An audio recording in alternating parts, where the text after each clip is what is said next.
Ýurdun orta mekdeplerinde 6 ýaşly çağalar okuw ýazylýar. Munyň bilen baglykda Liwap vilayatyny şoňlar mekdep mugallimleri bu ýaş kategoriýasyndaky çağalary mektebe ýazdyrmak üçin öýme-öý aýlanýarlar. Adatlyň habarçylarynyň maglumatlaryna görä mugallimleriň öýlere aýlanmagy mektebe ýazylýan 6 ýaşly çağalaryň az bolmagy bilen bagly. Mugallimler bu ýagdaýda öýlere baryp şu ýaşdaky çağalary gözlemäge mejbur bolýarlar. Muallimler maşgalada 6 ýaşly çağalaryň bardygyny soraýarlar. Soňra çağalaryň dogluş şahadatnamalaryny görkezmegi haýyş edýärler. 6 ýaşly çağalaryň enatalaryndan mektebe baryp, olary 1-nji klasa ýazdyrmagy haýyş edýärler. Dip Liwapdaky habarçymyz aýtdy.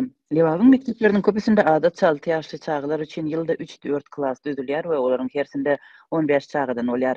Bu ýyl 1-nji klasa 2017-nji ýylda dolan çağalar kabul edilýär. Şol ýyl häzirçe dowam eden ykdysady kriziň başlanmagyna gabat gelipdi. Liwap vilayatynyň döwlet idaralaryndaky şol sandy bilim ulgamyndaky çeşmelere görä ýaşaýyş derejesiniň düýpli erwetleşmegi çağa dogulşynyň petelmegine sebäp bolupdyr. Adatlyk bilen adyryň agdalmalygy şertinde görleşen çeşmelere görä 2017-nji ýylda sebäte doguluş derejesi 10% petelipdir. 2018-nji we 2019-njy ýyllar aralygynda doguluş derejesi ýene-de 20% kemelipdir.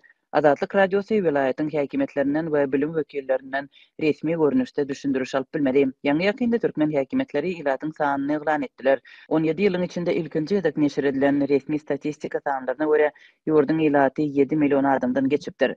Şol birakdyň gözünde bu resmi san jemgyýetdäki demografiki proseslerden habar berýän resmi görkezijilere şol sandy mektebe girýän çağalaryň we orta bilim alan uçurumlaryň sanyna ters gelýär.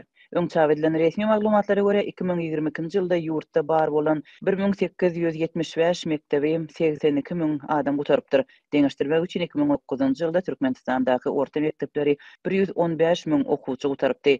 Şeýlelikde resmi görkezijiler mektebe gutaranlaryň sanynyň azalyp, arada pawudyň 33 000 adama ýetendigini ma'lum edýär. Geçen ýylyň okuw ýylynda mekteplerde 1-nji synp okuwçylarynyň sany az bolupdyr. We şu sebäpden klaslaryň sany hem garaşylşyndan kemelipdir. Azatlyň habarçylary Liwap vilayatynda 2022-nji ýylda 1-nji synpa az sanly okuwçynyň ýazylandygyny habar berdi.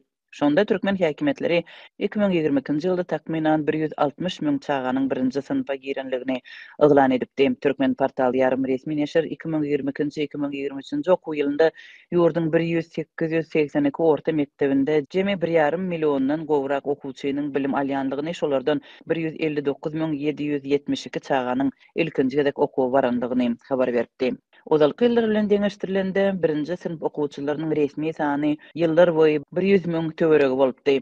Bu aralykda enatalar çağalary mektebe salanda dürli kynçylyklara duçar bolýarlar. 2022-2023-nji okuw ýylynda Balkan vilayatynda çağalary mektebe kabul etmek üçin enatalardan olaryň çağalar bagyna gatnandygy hakynda resmi nama getirmek talap edilipdi.